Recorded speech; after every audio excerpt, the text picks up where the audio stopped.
Congress party అధికారంలోకి వచ్చినప్పటి నుంచి నేత కార్మికులపై కక్ష కట్టి టీఆర్ఎస్ ప్రభుత్వం సిరిసిల్లకు ఇచ్చిన బతుకమ్మ మాటలను ఉద్దేశపూర్వకంగా క్యాన్సిల్ చేసింది. దీంతో వేల కార్మిక కుటుంబాలు రోడ్డు మీద పడ్డాయని, కాంగ్రెస్ పార్టీ అధికారంలోకి వచ్చినప్పటి నుంచి ఇప్పటి వరకు పదుల సంఖ్యలో నేత కార్మికులు ఆత్మహత్యలు చేసుకున్నారని ఆరోపించారు. టీఆర్ఎస్ పార్టీ అధికారంలో ఉన్న 9 సంవత్సరాల్లో సిరిసిల్లను ఎంతో ముందుకు తీసుకువెళ్లే విధంగా నేత కార్మికుల స్థితిగతులు మార్చడానికి కేటీఆర్ అహర్నిశలు శ్రమించి ప్రభుత్వ పరంగా ఏ కార్యక్రమమైనా నేత కార్మికులకు ఏ విధంగా ఉపయోగపడుతుందని ఆలోచించి ఆర్వీఎం క్లాత్ ఆర్డర్ కానీ, బతుకమ్మ చీరలు, రంజాన్, క్రిస్మస్ ఆర్డర్లు మరియు వర్క్ టు ఓనర్ అనే స్కీమ్, నూతన బీమా ఇలా అనేక సంక్షేమ కార్యక్రమాలను నేత కార్మికుల కోసం కృషి చేశారని గుర్తు చేశారు.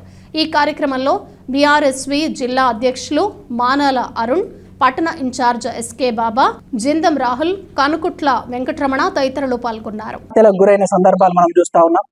మొన్నటికి మొన్న మండేపల్లిలో ఒక నేత కార్మికుడు ఉరేసుకొని చనిపోవడం జరిగింది.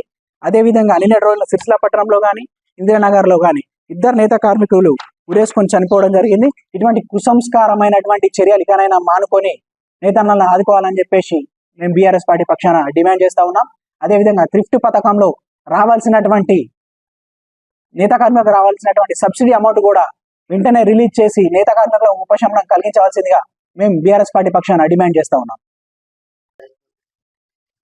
ముఖ్యమంత్రి రేవంత్ రెడ్డి గారు ఆనాటి రోజులు తీసుకొస్తా, ఇందిరమ్మ రాజ్యాన్ని తీసుకొస్తా అంటే మేమేమో అనుకున్నాం, కానీ గత 10 సంవత్సరాల కింద ఉన్నటువంటి నేత కార్మికుల ఆకలి చావులను, ఆత్మహత్యలను, వలసలను ప్రోత్సహించే విధంగా పాత రోజులను తీసుకొస్తాడని చెప్పేసి మేము అనుకోలే.